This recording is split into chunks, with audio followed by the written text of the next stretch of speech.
How to replace your Bank of America credit card. Hey everyone, welcome back to another tutorial video. In today's video, I'll show you how you can replace your Bank of America credit card online.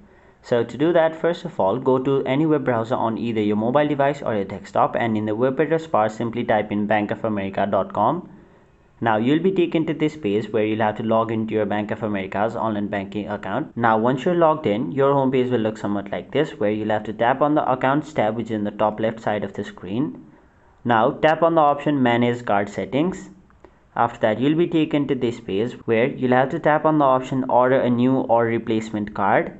Now once you've done that, confirm that the information is correct, and now choose how you would like to receive the code. And once you've done that, tap on the option send code. After that, enter the authorization code which you received, and once you've done that, tap on the option submit. Now you'll have to select a reason as to why you need a new card, so simply tap on the choose a reason box and then enter your reason. Now once you've done that, tap on the option continue.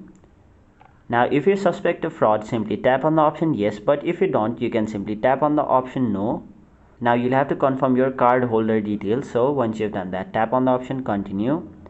After that, you'll be taken to this page where if your information looks right, simply tap on the option place order, and there you have it. That is basically how you replace your credit card on Bank of America. That is it for this video. Hope this video was helpful to you guys, and if it was, make sure you like this video and subscribe to our channel so that you don't miss out on further videos such as these.